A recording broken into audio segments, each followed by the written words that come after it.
श्रीवेद international school, sector 25 Gandhinagar. Students, आज हम बात करने जा रहे हैं जेनेटिक्स के बारे में।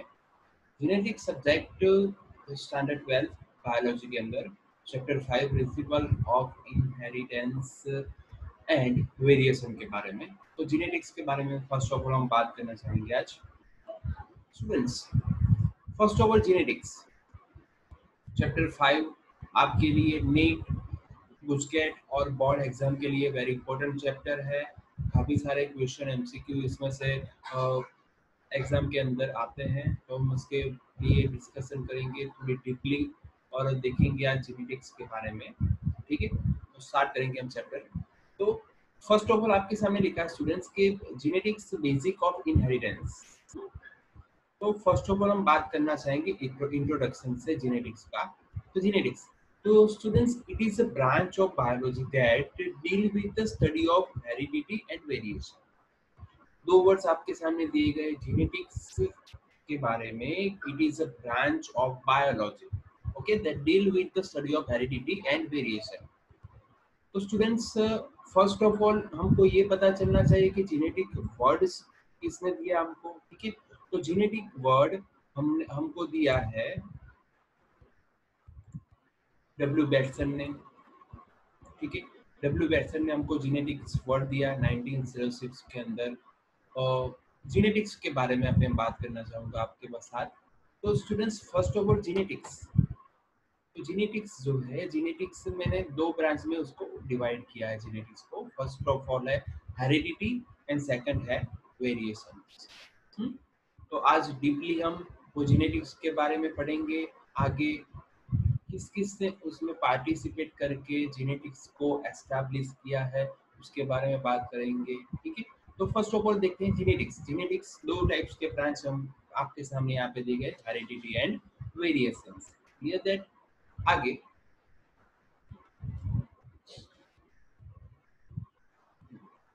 ये जो है डब्ल्यू बैटसन आपके सामने, ठीक है, उन्होंने किया है गिवन बाय डब्ल्यू बैटसन। कौन से वर्ड पे? जेनेटिक्स वर्ड उन्होंने दिया है डब्ल्यू बैटसन ने। जो आपके सामने तस्वीर फोटोग्राफ दिख रहा है वो बैटसन का है। आगे स्टूडेंट्स, हमने दो टाइप्स में ये जेनेटिक्स जो वर्ड है उसको एस्टैब्लिश किया। ठीक है, तो कि first of all genetics word जो है उसमें हेरिडिटी देखेंगे। ठीक है, तो हेरिडिटी सर क्या है? कि it involves transmission of characters from parents to offspring. Parents to offspring यानी कि पेरेंट्स के जो कैरेक्टरिस्टिक्स थे, ठीक है, वो ऑफस्प्रिंग यानी कि उससे पेरेंट्स से जो न्यू ऑफस्प्रिंग प्रोड्यूस होता है, पैदा होता है, उसके अंदर उसके पेरेंट्स के जो कैरेक्टरिस्टिक्स है वो अंदर दिखाई देते हैं। लाइक दैट, एक बात करता हूँ मेरी ही। ठीक है, तो एजिंग मेरे पापा की हाइट है 6 फीट। ठीक है, तो उसका एक कैरेक्टर्स मेरे में देखने को मिलता है कि मेरी भी हाइट है वो 6 फीट देखने को मिलती है। ठीक है, तो ये वन टाइप ऑफ ये हेरिडिटी हुई। तो transmission of characters parent to offspring. Clear that? आगे बढ़ेंगे क्लॉन्स। क्लॉन्स, तो एक वेरिएशन दिखाने से पहले मैं आपको दिखाना चाहूंगा क्लॉनिंग की बात। स्टूडेंट्स, ये क्लॉनिंग की बात जो है वो इम्पोर्टेंट है। सर, आपने अभी क्लॉनिंग के बारे में क्यों बताना चाहा हमको? आप तो बात कर रहे हैं हेरिडिटी और वेरिएशंस की। ठीक है, तो क्लॉनिंग वेरिएशन से कैसे डिफरेंशिएशन होता है उसके बारे में हम बात कर रहे हैं। तो क्लॉन देखते हैं। तो कि it is produce of asexual reproduction. Clones are carbon copy of one another derived from a common ancestors. Clear students? तो आज मैं आपको बोलना चाहूंगा कि क्लॉन्स किसको बोलते हैं। तो फर्स्ट चैप्टर के अंदर हमने देखा होगा असेक्सुअल रिप्रोडक्शन के बारे में, बाइनरी फ्यूजन करते एनिमल्स को। ठीक है, तो बाइनरी फ्यूजन कौन सिंगल सेल एनिमल करता था? अमीबा। ठीक है, तो कि अमीबा के अंदर जो देखने को हमको मिलता है क्या, तो कि अब जो अमीबा है पेरेंटल अमीबा, वो डिवाइड होके दो अमीबा जो है, वो पेरेंटल अमीबा जो है वो डिवाइड होके दो अपने जैसे ही new parental amoeba daughter amoeba को क्या करता है? प्रोड्यूस करता है। तो उसमें डिफरेंशिएशन क्या देखने को मिलेगा? कुछ देखने को मिलता नहीं। हाथे क्लोनिंग एज इट इज देखने जाए तो अमीबा जो पेरेंटल है वही अमीबा डिवाइड होके दो न्यू ऑफस्प्रिंग प्रोड्यूस करता है अपने जैसे ही दो न्यू डॉटर अमीबा, ठीक है। उसमें कुछ भी डिफरेंशिएशन देखने को नहीं मिल रहा है। इसलिए ही मैं बोल रहा हूँ कि क्लॉन्स जो है वो क्लॉन्स असेक्सुअल रिप्रोडक्शन करने वाले जो एनिमल्स होते हैं उसमें देखने को मिलता है, ना कि सेक्सुअल रिप्रोडक्शन करने वाले एनिमल्स में। Clear that students? आगे हम देखते हैं कि सर तो आपने बोला कि असेक्सुअल रिप्रोडक्शन है जो क्लॉन्स क्लॉन्स में, यानी कि क्लॉन्स जो होता है वो असेक्सुअल रिप्रोडक्शन करने वाले एनिमल्स में देखने को मिलेगा, ठीक है। तो सर सेक्सुअल रिप्रोडक्शन करने वाले एनिमल्स में कौन सी प्रोसेस देखने को मिलती है जिससे वो डिफरेंशिएशन देखने को मिलता है, ठीक है। आपसे आपके सामने है ही variation. Clear that students? Variation कैसे पता चलता है? क्योंकि हेरिडिटी एंड वेरिएशन, हेरिडिटी यानी कि पेरेंट्स के जो भी कैरेक्टरिस्टिक्स है वो ऑफस्प्रिंग में आते हैं, अपने बच्चे में देखने को मिलते हैं। पर उसमें भी ऐसा नहीं होता कि क्लोनिंग होता है, यानी कि एज इट इज देखने को मिलता है कि ट्विंस आए, बट ट्विंस जो है वो उसकी कैरेक्टरिस्टिक्स के हिसाब से थोड़ा सा बहुत वो सेम देखने को मिलता है, बट वो कम्प्लीटली क्लोनिंग नहीं होते अपने पेरेंट के जैसे। तो वो उसमें वेरिएशन जो देखने को मिलता है वही की बात कर रहे हैं वेरिएशन में, कि इट मीन्स द डिफरेंस, यानी कि डिफरेंशिएशन कैसे, क्योंकि morphological, physiological, logical and behaviours amongst the individual of the same species and the offspring of the same parents। कुछ ना कुछ तरह से देखने को मिलेगा। ऐसा बोल रहे हो कि आप अपनी मम्मा जैसा पापा जैसा दिख रहे हो, ठीक है, बट वो एज इट इज नहीं देखने को मिलता, थोड़ा डिफरेंशिएशन देखने को मिलता है। लाइक दैट आपके मम्मी की आईज आपके जैसे देखने को मिलती है, आपका पापा के हेयर आपके जैसे हैं, ठीक है। तो वो जो है वो वन टाइप ऑफ हेरिडिटी होते हैं। बट वेरिएशंस क्या है, आप और आपके पेरेंट्स के बीच में क्या नया है, समझ रहे हो कि आपके पेरेंट्स और आपके बीच में कैरेक्टरिस्टिक्स के हिसाब से क्या नया देखने को मिलता है, ठीक है। तो वो जो है वो वेरिएशन बोला जाता है। And then heredity plus variation is equal to, हम देखने जाएंगे तो होगा, it's called genetics. Clear students? तो डिफरेंशिएशन हमने देखा, बात की हमने जीनेटिक्स की, तो genetics is equal to heredity plus variation. आगे बढ़ेंगे।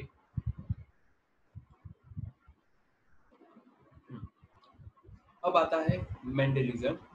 जो मेंडलिज्म यानी कि मेंडल ने जो जेनेटिक्स पे वर्क किया है उसको हम बोल सकते हैं मेंडलिज्म। Clear that? तो first of all, George John Mendel is known as father of genetics. Mendel proposed that inheritance is controlled by the pair germinal unit or factor, now it's called gene।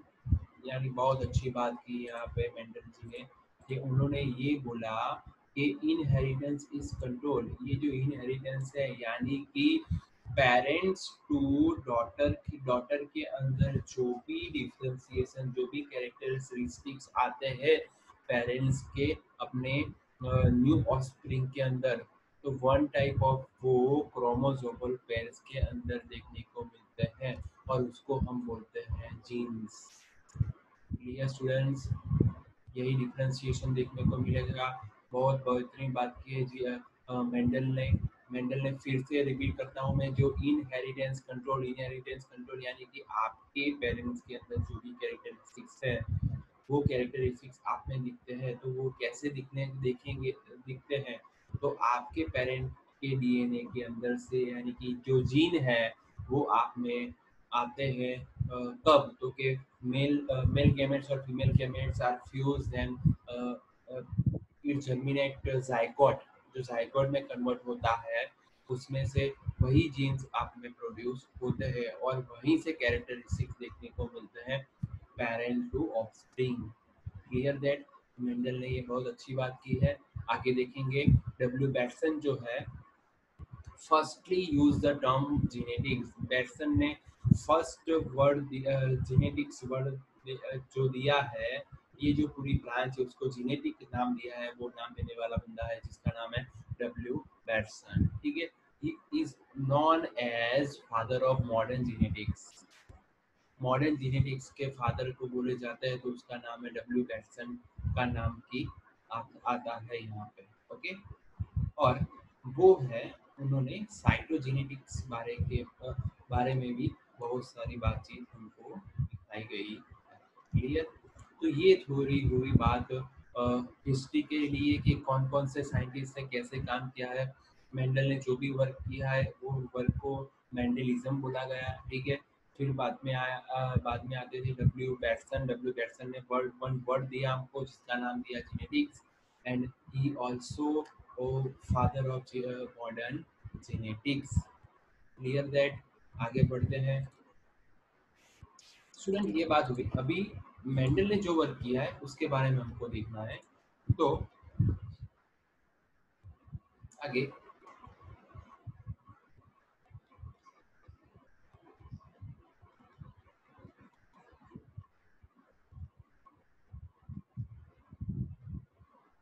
Okay, reason for Mendel success. Student, Mendel ने बहुत सारा work किया है यहाँ पे genetics के बारे में। तो कैसे वो सक्सेस हुई मेंडल की, वो हम देखेंगे यहाँ पे। तो कि mostly Mendel first analyse the work of former scientist and prepared his strategy of experiment.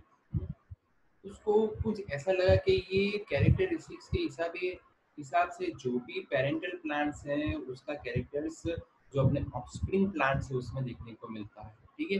तो मेंडल टुक वन और two characters at one time for his breeding experiment. Starting उन्होंने किया फर्स्ट और टू कैरेक्टरिस्टिक्स से जिन्होंने breeding experiment start किया। Then ये start तो किया सर, ठीक है, पर उन्होंने कौन से प्लान पे वर्क किया, कौन कौन सी चीज थी जिसके बारे में उन्होंने ये जेनेटिक्स जो एक्सपेरिमेंटल थे उन्होंने उसमें उन्होंने अ, सफलता पाई, ठीक है। तो ये जो बात है, Mendel selected the P plant for experiment because क्या हुआ। फर्स्ट ऑफ ऑल देखना जाए तो उन्होंने लिया था पी प्लांट, ठीक है, जिसको हम पी बोलते हैं। उसका साइंटिफिक नेम है पीसम सटाइवम, याद रखना होगा, ठीक है। क्योंकि P plant is herbaceous and annual plants. Students, छोटा सा प्लांट है, हर्बेसियस है, एन्युअल है। इट कैन बी ग्रोन 2 और 3 टाइम्स इन ईयर। 2 से 3 बार उसको ग्रो किया जा सकता है। दैट मीन्स कि उसके जो मेंडल को जो एक्सपेरिमेंट करना होता होगा, ठीक है, तो उसको एक्सपेरिमेंट का जो आंसर है, कंक्लूजन है, उसको 3 to 4 मंथ्स में उसको मिलता होगा। इसके हिसाब से उन्होंने पी प्लांट को सिलेक्ट किया। So the result obtain very shortly, मैंने आपको बोला है। Peace flowers are bisexual and self-pollinated. So emasculation and cross-pollination can be applied in the pea flower. Students, वो बायसेक्सुअल थे, यानी कि एंड्रोशियम गाइनोशियम दोनों उनमें देखने को मिलता था। दैट मीन्स कि वो सेल्फ पोलिनेशन भी हो सकता था। इसके बाद भी उन्होंने क्रॉस पोलिनेशन की भी प्रोसेस उसने अप्लाई की थी, जिसके हिसाब से वो क्या सक्सेस हुए, इसके हिसाब से उन्होंने पी प्लांट्स थे उसको कंसीडर किया, ठीक है। It can easily grow in garden, garden में इजीली ग्रो हो सकता था, ठीक है। उसके लिए जो मेंटेनेंस होता था वो काफ़ी लो होता था, जिसके हिसाब से मेंडल को ये वर्क करने में एकदम आसानी हुई। आगे देखते हैं। तो ये जो कैरेक्टरिस्टिक्स थे जिसके लिए मेंडल ने पी प्लांट को चूज किया, फर्स्ट ऑफ ऑल क्या था, क्योंकि उन्होंने वो जो है वो हर्बेशियस प्लांट है, एनुअल प्लांट है। एक और बात कि उन्होंने जो भी वर्क किया था स्टूडेंट्स, वो वर्क में उन्होंने जो भी कंक्लूजन चाहिए था वो शॉर्ट ऑफ टाइम में चाहिए था, ठीक है। तो उस पे वो ज़्यादा से ज़्यादा वर्क कर सकते हैं। ज़्यादा से ज़्यादा प्लांट ग्रो करके उनको वैरायटी चाहिए थी कि क्या कौन सी वैरायटी कहाँ पे देखने को मिलती है। तो 1000 प्लांट उन्होंने साथ में ग्रो करना भी शुरू किया था। इसके हिसाब से जो प्लांट था वो हर्बेशियस था, जो जगह कम रोकता था, और गार्डन में भी कहीं भी जो लैंड थी उसमें ग्रो हो सकता था। इसके हिसाब से उन्होंने ये जो है पी प्लांट को यूज किया, ठीक है। अब जो मेंडल ने जो भी वर्क किया है स्टूडेंट्स, वो मेंडल ने वर्क किया है उनमें 7 pairs of consisting characters of pea plants. 7 characters, 7 characters से उन्होंने उस पे काम किया है अपने 7 इयर्स के ये वर्क पीरियड के अंदर, ठीक है। तो many contracting characters are found in pea plant. Mendel selected 7 pairs of contracting characters of pea plants. कौन कौन से?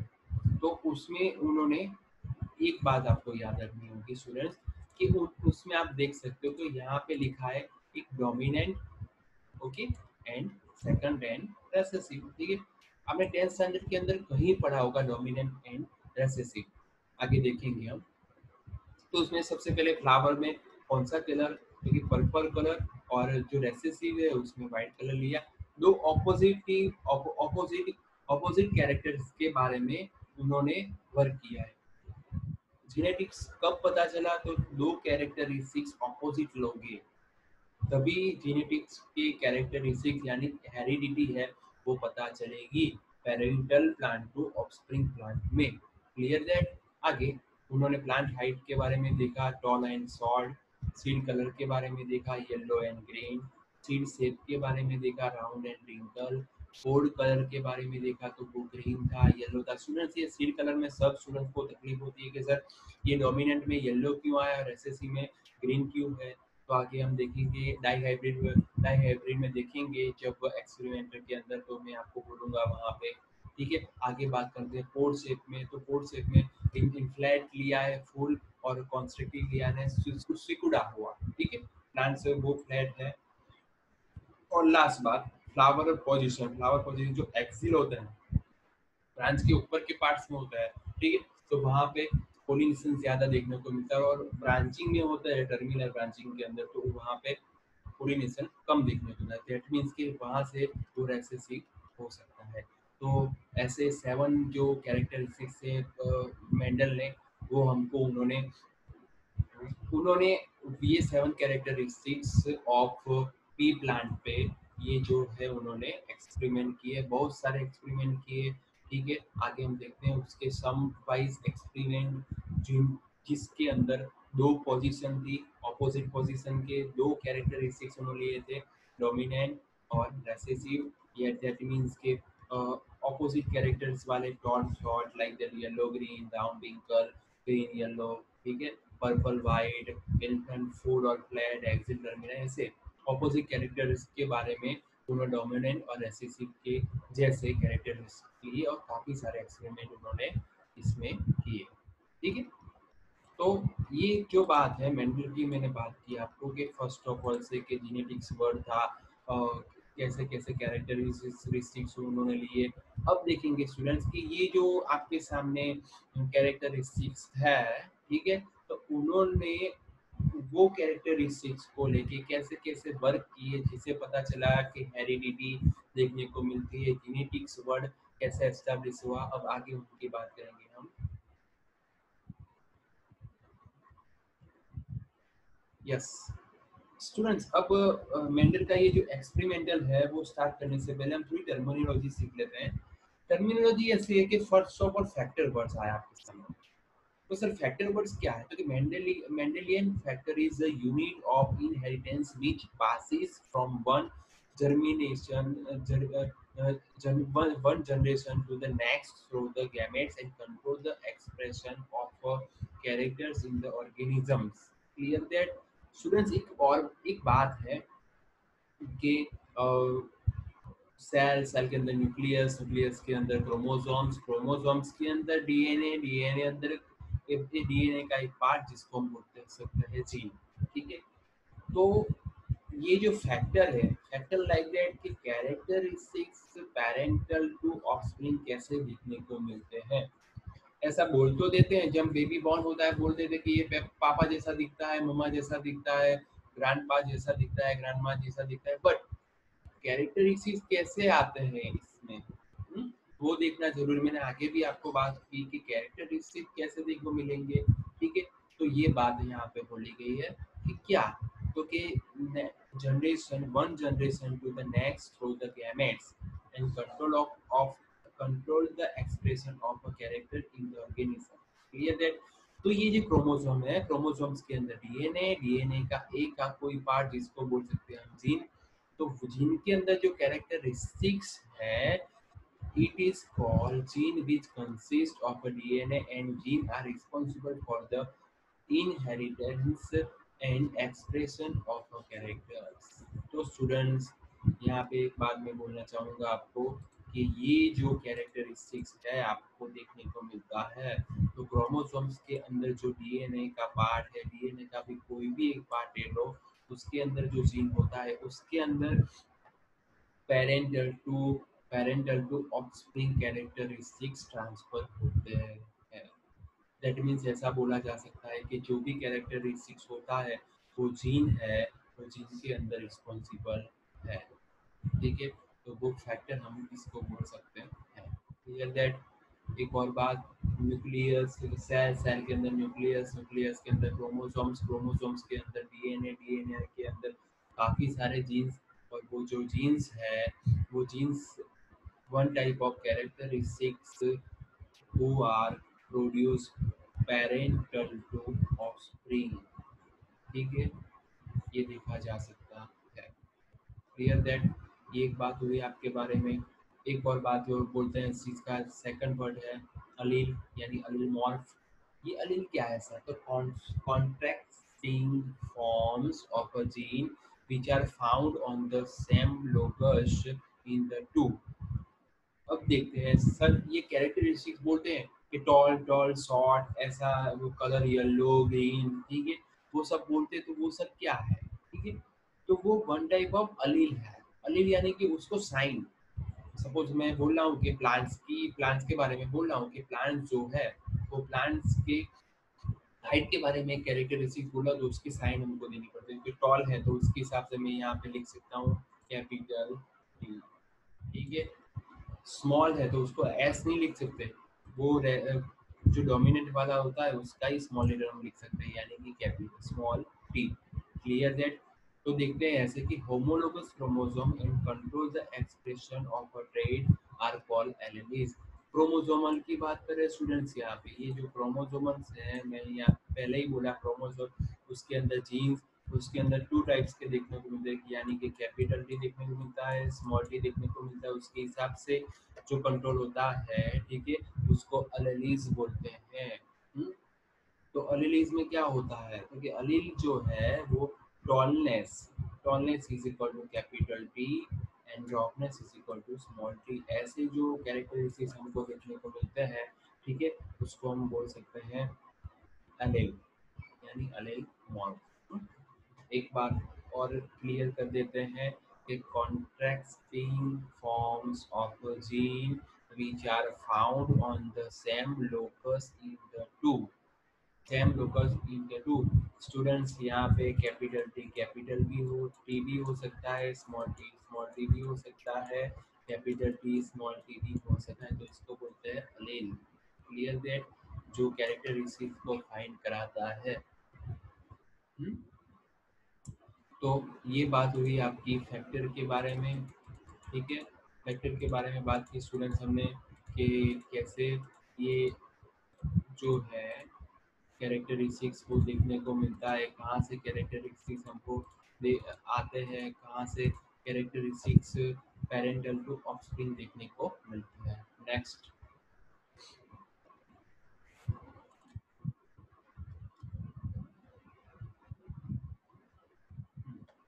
तीसरा है आपके सामने फिनोटाइप। स्टूडेंट, फिनोटाइप ये क्या है? क्योंकि it represents the expression of an external appearance like color, shape, etc. of an individual। यानी कि क्या है? तो कि सर अभी मैं आपको बोल रहा हूँ phenotype is equal to characteristics. Characteristics जो वर्डिंग करते हैं हम, लाइक दैट टॉल, तो वन टाइप ऑफ कैरेक्टर हुआ, येलो कलर, ठीक है, तो वो क्या हुआ? कैरेक्टरिस्टिक्स हुआ। तो जो कैरेक्टरिस्टिक्स की बात करते हैं, ठीक है, उसको हम बोल सकते हैं फिनोटाइप। ठीक है, उसको हम बोल सकते हैं फिनोटाइप। ओके, तो देखा जा सकता है रेड कलर, टॉलनेस, ड्रॉपनेस की, ये जो वर्डिंग है, तो वर्डिंग के बारे में जो कैरेक्टरिस्टिक्स के बारे में जो वर्डिंग होती है, वर्डिंग होती है, तो उसको हम बोल सकते हैं फिनोटाइप्स। अब जीनोटाइप्स की बात करते हैं, तो genotype it indicate the genetic constitution of an individual, like that मैंने बोला रहा हूँ आपको, आगे ही बोला मैंने कि टॉल, तो उसके बारे में हम क्या लिख सकते हैं, कैपिटल डी, ठीक है। ड्रॉप के बारे में स्मॉल डी, तो ये जो है कैरेक्टरिस्टिक्स है, उसको हम साइन देते हैं, ठीक है, तो उसको जीनोटाइप में कन्वर्ट कर किया जा सकता है। दैट मीन्स कि ये कैपिटल डी जो हुआ वो टॉल का ही नाम है, बट उसको जीनोटाइप बोलते हैं। और ये जो टॉल है वो भी कैपिटल डी का ही नाम है, जिसको हम बोलते हैं फिनोटाइप। दैट मीन्स के जो कैरेक्टरिस्टिक्स को वर्डिंग में बोलते हैं उसको फिनोटाइप्स, और उसकी साइन जो हम लिखते हैं उसको बोलते हैं जीनोटाइप्स। ये एस्टैब्लिश करने का साइंटिस्ट जो है, वो साइंटिस्ट है जॉनसन। 1911 के अंदर ये टर्म को एस्टैब्लिश किया। कौन कौन से टर्म, तो कि फिनोटाइप एंड जीनोटाइप कैरेक्टरिस्टिक्स को। तो ऐसे हम आगे अभी जो भी मेंडल के जो भी वर्क किया है उस पर हम रिसर्च करेंगे, तो उसमें हमको पता चलना चाहिए कि फिनोटाइप कौन सा वर्ड होता है, जीनोटाइप कौन सा वर्ड होता है। Clear that. तो स्टूडेंट्स ये हुई आपकी टर्मिनोलॉजी। आगे देखते हैं टर्मिनोलॉजी के बारे में। दो नाम है आपके सामने, होमोजाइगस एंड हेटेरोजाइगस।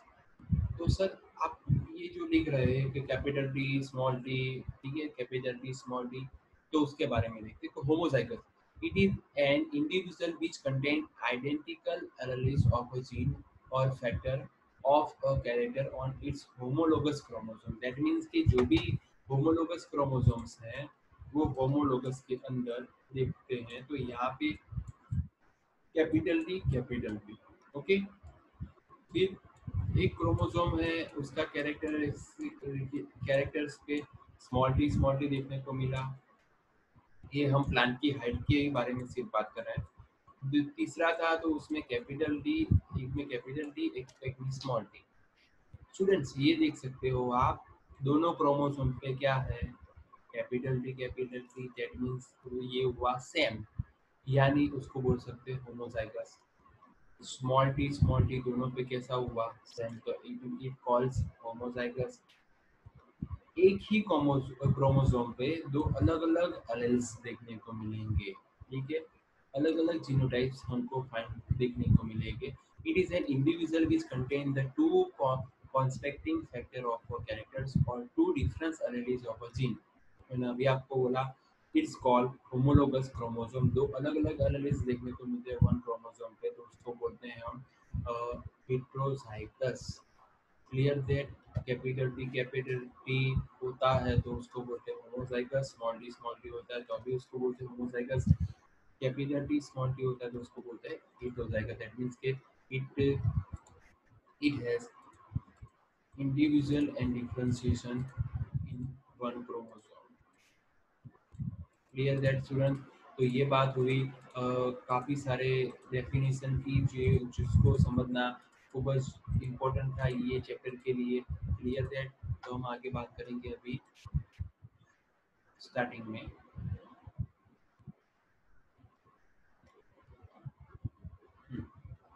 अब मेंडल ने वर्क किया है स्टूडेंट्स, तो स्टार्ट करेंगे। ये जो आगे मैंने 6 फैक्टर्स के बारे में बोला, अलील के बारे में बोला, फिर बोला आपको फिनोटाइप, सीनोटाइप एंड होमोजाइगस, हेटेरोजाइगस, तो ये इम्पोर्टेंट है अभी आगे के जो मेंडल के वर्क को समझने के लिए। Clear students. तो हम आगे बढ़ेंगे यहाँ पे। मोनोहाइब्रिड क्रॉस, फर्स्ट जो मेंडल ने एक्सपेरिमेंट किया था पीस प्लांट के पर, पीस प्लांट के पर एक्सपेरिमेंट किया था, उसमें भी उन्होंने देखा था कि वन कैरेक्टर्स पे काम किया, इसके हिसाब से मोनो लिखा गया। हमको mono, mono, di, tri, tetra, ये जो पता है वो वर्डिंग के बारे में वो पता चलना चाहिए। मोनो यानी कि ओनली फॉर वन। तो monohybrid cross is a type of hybridization experiment which involve the study of the inheritance of one pair of contracting character, one, only one pair लिखा है स्टूडेंट्स, मैंने अभी बोला आपको वन पेयर यानी कि कौन सा, ओनली फॉर वन कैरेक्टर की बात यहाँ पे की गई है। the alleles of constructing characters and carefully analyze the segregation of these characters। यानी कौन सा कैरेक्टर्स लिया होगा सर उन्होंने? तो मेंडल ने फर्स्ट ऑफ ऑल कोई भी ले सकते हैं, 7 जो कैरेक्टरिस्टिक्स मेंडल ने आगे वर्क किया है उसमें से कोई भी ले सकते हैं, बट मेंडल ने प्लांट के हाइट के बारे में बताया है हमको। प्लांट के हाइट के बारे में बताते बताते उन्होंने ये मोनोहाइब्रिड क्रॉस एक्सपेरिमेंट कंप्लीट किया था। तो मेंडल सिलेक्टेड पी प्लांट